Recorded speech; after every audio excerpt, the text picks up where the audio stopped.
What's a typical day look like for you? A typical day, it's all very random. I wake up probably around 11 or 12, take a dump.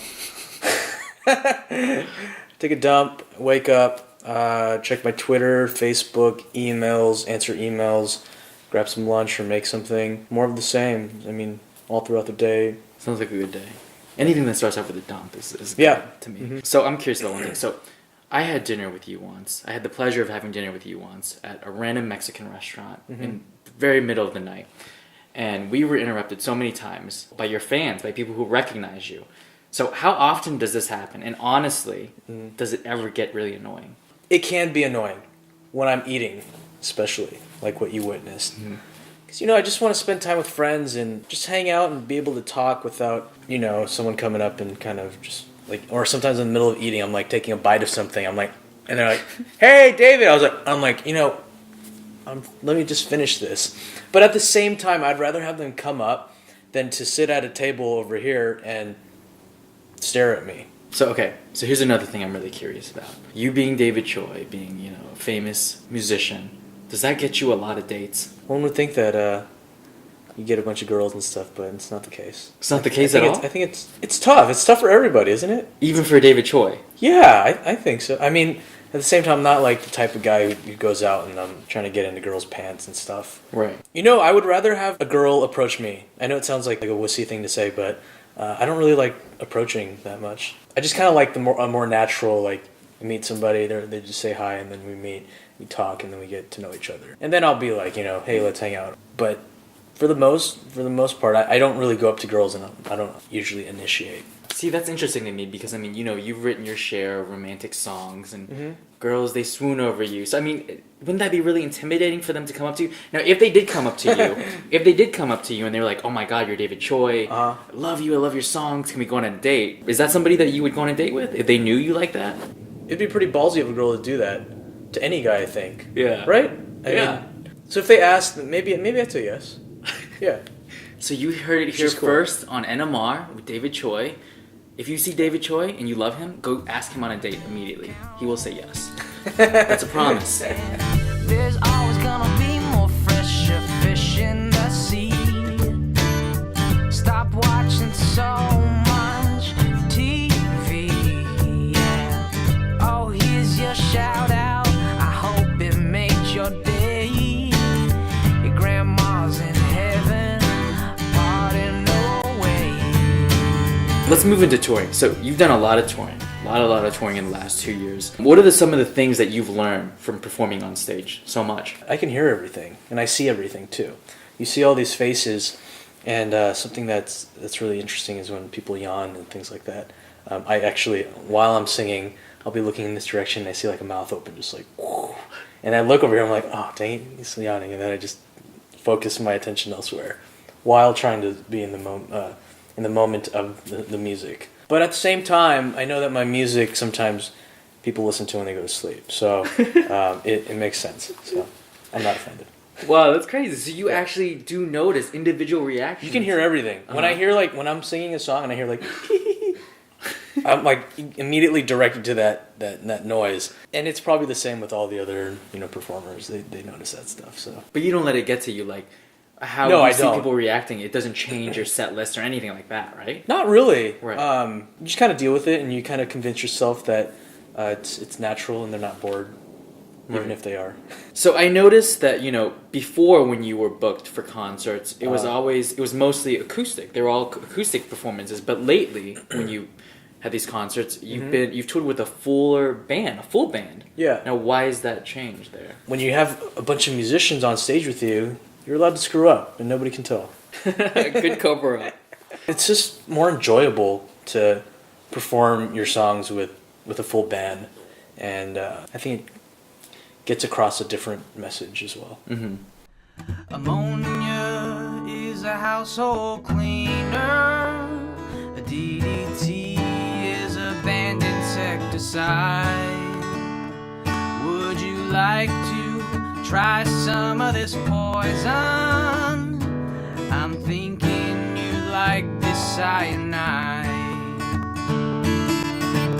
A big part of your audience is Asian. I think undeniably a big part of your audience Yeah. is Asian. Why do you think that is? Why do you think you appeal to an Asian audience? I think I appeal to an Asian audience because I'm Asian, simply put. This whole YouTube thing came about, and it revolutionized so many things in this world. Asian kids around the world, or Asian Americans in general, would be able to have entertainment, I guess, of people that look like themselves. Do you ever think about that? Do you ever say, oh, I need to reach beyond this main fan base somehow? Is that ever something that you think about? At the shows, I would say it's predominantly Asian, but online, it's not. Well, it's still predominantly Asian, but there's a large percentage, a very, very large percentage that are not Asian, that are watching through YouTube. Music has no color or barrier. It's just for everybody. If the song and the message touches you in some way, then it's done its job. Do these things ever feel restrictive to you, these labels, like being a YouTube musician, or being an Asian performer? Because these are labels. They are labels. Yeah. And I do come from YouTube, and I am Asian. Does it affect me personally? Not really.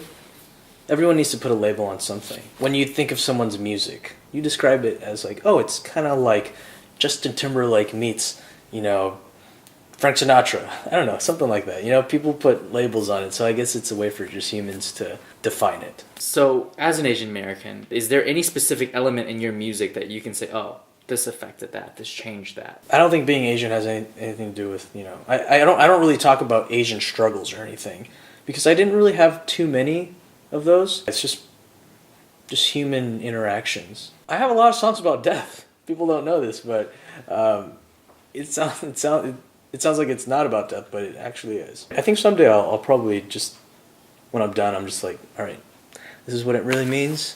I know it made you happy, but it's actually, about killing yourself or something. When I wake up in the morning, you too.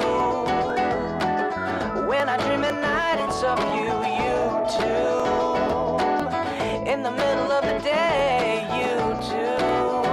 You consume my life, you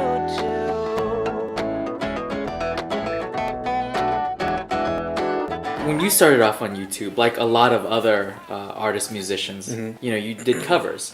Do you think that that's a good path to take? Do you think that's the model path to take for artists who are wanting to be discovered on YouTube or to grow? It's a great way to get a new fan base of people who are looking for that song, and they find your rendition of it. The goal is, for me personally at least, is to direct them to my original music and have them listen to that. It's a tough balancing act, because you don't want to be known as like a cover artist. I guess that's one label that I wouldn't want to be called, just cover artist. What can we look forward to you from the near future? 2013, I'm going to focus back on my YouTube channel, which I've neglected for the past couple of years. No touring this year, but I will be doing some like little shows here and there. Like I'm going to Hawaii next week. In February, March, I'm going to go to Malaysia and Singapore, Korea and Japan in the summertime, and hit Europe for the first time. So you will be touring, but you're not touring. Well, yeah. So a tour for me is like, the grind, just like city after city after city for a long period of time. So now why have you decided to start focusing back on your YouTube channel again, whereas before it had been neglected? I'm inspired now. The last 6 months of 2012 was a time for me to feel very confused about myself. I think what I was looking for was a creative spark. I didn't think it would come back, but luckily it did. I kind of understand myself a little better now. It's just about growth, I think. I think everyone needs to be growing in all parts of their lives to be able to feel like you're in one piece. Hey, this is David Choi. Thank you for checking out my interview. If you want to see the full length, you can check out newmediarockstars.com, and you can check out my YouTube channel, youtube.com/DavidChoiMusic. I'm on Twitter as well, David Choi Music. Hope you guys enjoyed learning more about me and my life, and make sure you subscribe and follow me on Twitter. Catch you next time. Hey, this is David Choi. Thank you guys so much for watching my interview on newmediarockstars.com. For the full-length interview, you can check out the link below, and it'll direct you to the whole thing. Check out my YouTube channel. It's youtube.com/DavidChoiMusic. My Twitter is David Choi Music as well. Facebook is David Choi. yeah. Okay, bye. Hey guys, it's David Choi. Thank you so much for checking out the interview. Go to New Media Rockstars to check out the full-length interview with awesome fire-burning pictures. Awesome, cool stuff. And yeah, youtube.com/David Choi Music.